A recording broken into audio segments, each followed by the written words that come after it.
मैया की पहचान अब राशन कार्ड के सत्यापन से। मुख्यमंत्री मैया सम्मान योजना की लाभुकों की वास्तविक पहचान करने के लिए महिला बाल विकास एवं सामाजिक सुरक्षा विभाग अब राशन कार्ड का भी सत्यापन कराएगा। इसके लिए नोडल विभाग ने खाद्य आपूर्ति विभाग से राशन कार्ड पोर्टल के एप्लीकेशन प्रोग्राम इंटरफेस के उपयोग की स्वीकृति मांगी है। जानकारी के मुताबिक नोडल विभाग ने कई अन्य सॉफ्टवेयर इंटरफेस से भी लाभुकों की वास्तविक स्थिति जांचने का फैसला लिया है। इसमें national payment corporation of India, national informatics centre of public information management system शामिल हैं। इससे सामाजिक सुरक्षा विंग यह जांच करेगा कि महिला लाभुक की आयु 18 से 50 वर्ष तक हो, वह झारखंड की हो। जांच में यह भी पता चलेगा कि लाभुक का राशन कार्ड आधार लिंक है या नहीं। पिछले दिनों पश्चिम बंगाल के एक व्यक्ति ने इस योजना का लाभ लेने के लिए एक बैंक अकाउंट से 95 बार आवेदन किया था। बता दें, सामाजिक सुरक्षा निदेशक समीरा एस ने बताया कि योजना का लाभ लेने के लिए राशन कार्ड अनिवार्य है। खाद्य आपूर्ति विभाग द्वारा एपीआई स्वीकृति के बाद यह पता चलेगा कि लाभुक का नाम राशन कार्ड में दर्ज है। रामनवमी में दहशतगर्दों पर कड़ी नजर रखे सीएम हेमंत। मुख्यमंत्री हेमंत सोरेन ने अधिकारियों को रामनवमी महोत्सव के दौरान अफवाह फैलाने वालों और दहशतगर्दों पर कड़ी नजर रखने का निर्देश दिया है। उन्होंने पिछले कुछ वर्षों से रामनवमी शोभा यात्राओं में निकाली जाने वाली बाइक रैली की परंपरा पर भी रोक लगाने का निर्देश दिया। साथ ही शोभा यात्राओं पर सीसीटीवी कैमरे और ड्रोन से निगरानी रखने को कहा। मुख्यमंत्री शनिवार को अपने आवासीय कार्यालय में रामनवमी महोत्सव के दौरान विधि व्यवस्था को लेकर अधिकारियों के साथ उच्च स्तरीय बैठक कर रहे थे। सीएम ने अधिकारियों को निर्देश दिया है कि राज्य भर में रामनवमी महोत्सव आपसी सौहार्द, भाईचारा और शांतिपूर्ण तरीके से संपन्न हो, इस पर फोकस रखे। उन्होंने कहा है कि रामनवमी महोत्सव पर शोभा यात्राएं निकालने समेत अन्य धार्मिक आयोजनों की वजह से समय काफी संवेदनशील हो जाता है। राज्य में वैसे चिन्हित स्थान जहां इन मौकों पर छोटी बड़ी घटनाएं होने की संभावना रहती है, वहां विशेष चौकसी बरते। रांची मेन रोड में आज 12:30 से वाहनों के परिचालन पर रोक। राजधानी रांची में राम जन्मोत्सव की शोभा यात्रा को लेकर 6 अप्रैल को शहर की यातायात व्यवस्था में बड़ा फेरबदल किया गया है। जरूरी काम से निकलने वाले लोगों को शोभा यात्रा से किसी प्रकार की असुविधा न हो, इसके लिए प्रशासन शोभा यात्रा के मार्ग निर्धारित कर दिए हैं। इन मार्गों पर दोपहर से वाहन लेकर नहीं आने को भी कहा गया है। इसके तहत रविवार को दोपहर 12:30 से जुलूस की समाप्ति तक मेन रोड और उसके आसपास के मार्गों में सभी प्रकार के वाहनों का प्रवेश पूरी तरह से बंद कर दिया गया। वहीं 6 अप्रैल के सुबह 8 से 7 अप्रैल की रात 12 बजे तक भारी वाहन शहर में प्रवेश नहीं कर सकेंगे। इससे संबंधित आदेश यातायात पुलिस अधीक्षक कैलाश करमाली ने जारी कर दिया है। रामनवमी पर झारखंड में 11,000 अतिरिक्त जवान तैनात। रामनवमी पर राज्य में 11,000 से अधिक जवानों की अतिरिक्त तैनाती की गई है। पुलिस मुख्यालय ने सभी 24 जिलों को सीसीटीवी से निगरानी के आदेश दिए हैं। आपात स्थिति के लिए आईजी डीआईजी के अधीन 300 जवानों की तैनाती है। वहीं रांची, हजारीबाग, गिरिडीह, जमशेदपुर जैसे संवेदनशील जिलों में रैप की तैनाती की गई। डीएसपी रैंक के 25 व इंस्पेक्टर रैंक के 20 अफसरों की अतिरिक्त प्रतिनियुक्ति की गई है। वहीं 1130 एसआई व एएसआई 315 सशस्त्र बलों की भी तैनाती की गई है। जैक बोर्ड उत्तर पुस्तिकाओं का मूल्यांकन 12 अप्रैल से। झारखंड एकेडमिक काउंसिल जैक की ओर से 12 अप्रैल से मैट्रिक इंटर की उत्तर पुस्तिकाओं का मूल्यांकन शुरू होगा। राज्य भर में 60 मूल्यांकन केंद्र बनाए गए हैं। 15 मई तक मूल्यांकन पूरा करने का लक्ष्य निर्धारित किया गया है। वहीं 20 मई से इसके परिणाम जारी हो सकेंगे। सबसे पहले मैट्रिक व इंटरमीडिएट साइंस के परिणाम जारी किए जाएंगे। मई अंत तक इंटर, कॉमर्स और आर्ट्स का भी रिजल्ट जारी होगा। बता दें, मूल्यांकन से पूर्व 11 को जैक में एक कार्यशाला होगी। इसमें मूल्यांकन पर आवश्यक जानकारी संबंधी कर्मियों और अधिकारियों को दी जाएगी। लातेहार में उग्रवादियों ने मजदूरों को पीटा। पीएलएफआई के हथियारबंद उग्रवादियों ने शुक्रवार की रात करीब 10 बजे चंदवा में जमकर उत्पात मचाया है। हड़गड़वा स्थित सोना ब्रिक्स ईट भट्टे और संतोष कंस्ट्रक्शन के क्रशर साइट पर अंधाधुंध फायरिंग की।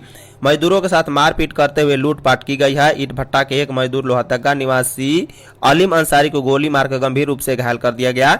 अलीम को चंदवा सीएचसी में प्राथमिक उपचार के बाद रांची रिम्स से रेफर कर दिया गया है। बता दें, शनिवार को दोपहर बाद पलामू आईजी सुनील भास्कर पुलिस अधिकारियों के साथ चंदवा स्थित ईट भट्टे और क्रशर साइट पर पहुंचे और वारदात की जानकारी ली। उन्होंने कहा है कि इस मामले में जल्द खुलासा किया जाएगा। उग्रवादियों की गिरफ्तारी के लिए संभावित इलाकों में छापेमारी की गई है। झारखंड में भाजपा स्थापना दिवस पर पंचनिष्ठा और अंत्योदय के विचारों पर फोकस। भारतीय जनता पार्टी का स्थापना के 45 साल पूरे हो गए हैं। रविवार 6 अप्रैल को पार्टी ने 46वें वर्ष में प्रवेश कर रही है।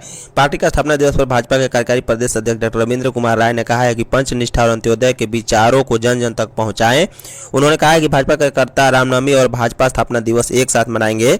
6 अप्रैल को कार्यकर्ता अपने अपने घरों पर पार्टी का ध्वज लगाएंगे। इसके बाद 7 से 12 अप्रैल तक पार्टी गांव बस्ती चलो अभियान चलाएंगे। इतना ही नहीं, स्वच्छता अभियान, लाभार्थी संपर्क और चौपाल भी लगाएंगे। इसमें भाजपा सरकार की उपलब्धियों पर चर्चा करेंगे। धनबाद के कालूब थान ओपी परिसर में लगी आग। धनबाद जिले के निरसा के कालूब थान ओपी परिसर में शनिवार की शाम भीषण आग लग गई है। इसको देखते ही देखते जब्त वाहन राख हो गए। घटना की सूचना मिलते ही डीवीसी की दोनों परियोजनाओं की फायर ब्रिगेड टीम आसपास के सभी पंचायत के टैंकर पिडराहट में बनी अडानी ग्रुप की पावर ग्रिड से अग्निशमन वाहन पहुंचा। 3 घंटे तक काफी मकसद के बाद आग पर काबू पाया गया। आगजनी में 30 से 40 लाख की संपत्ति जलकर राख हुई है। करीब 150 वेस्पा स्कूटर एवं मोटरसाइकिल, करीब 100 की संख्या में कोयला ढोने में प्रयुक्त की जाने वाली साइकिल, एक खाली ट्रक, लकड़ी लदी पिकअप वैन, एक जब्त ट्रैक्टर, दुर्घटनाग्रस्त ऑटो आग की चपेट में आकर राख हो गई। आग की लपटें 15 से 20 फीट ऊपर तक उठ रही थी। झारखंड में भाकपा माओवादियों का 16 बंकर ध्वस्त। भाकपा माओवादियों की साजिश एक बार फिर झारखंड में नाकाम हो गई है। सुरक्षा बलों ने उनके मंसूबे पर पानी फेर दिए हैं। पश्चिमी सिंहभूम जिले के जराईकेला थाना क्षेत्र के वनग्राम बाबू डेरा के आसपास के जंगली क्षेत्रों में पुलिस को बड़ी सफलता मिली है। नक्सलियों द्वारा पहले से जंगल में लगाए गए आईडी बम भी बरामद किया गया। बम निरोधक दस्ते की मदद से उन्हें वहीं नष्ट कर दिया गया है। सुरक्षा बलों ने नक्सलियों के 16 बंकरों का भी पता लगाया, जहां करीब 45 से 50 लोगों के ठहरने की व्यवस्था थी। इन बंकरों को भी ध्वस्त कर दिया गया है।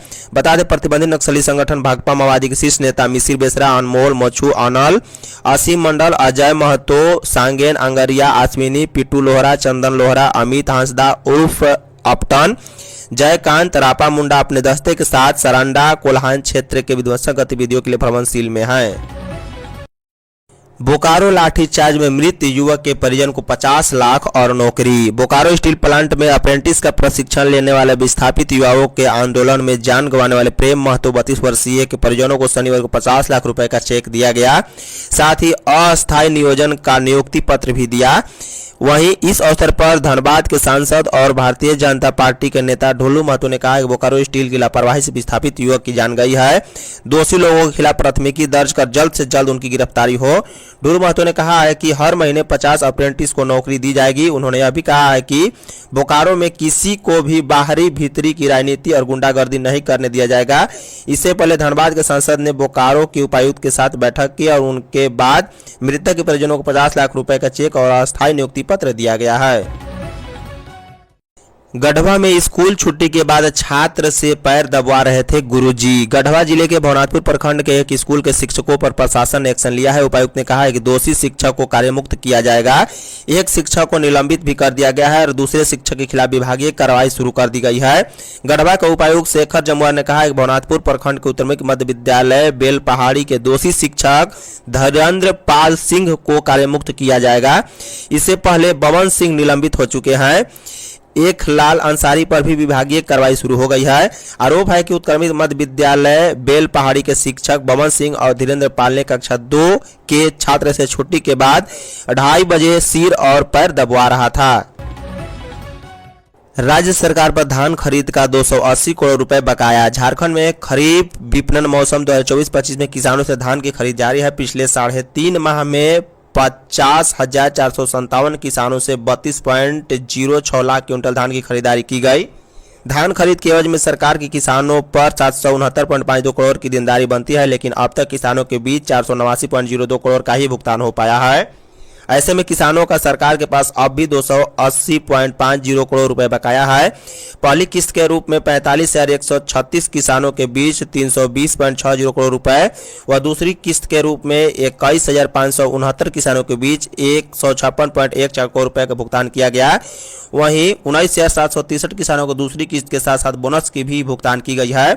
केंद्र ने इस बार साधारण धान का समर्थन मूल्य 2300 रुपए प्रति क्विंटल, ग्रेड ए धान की दर 2310 रुपए तय की है। धन्यवाद।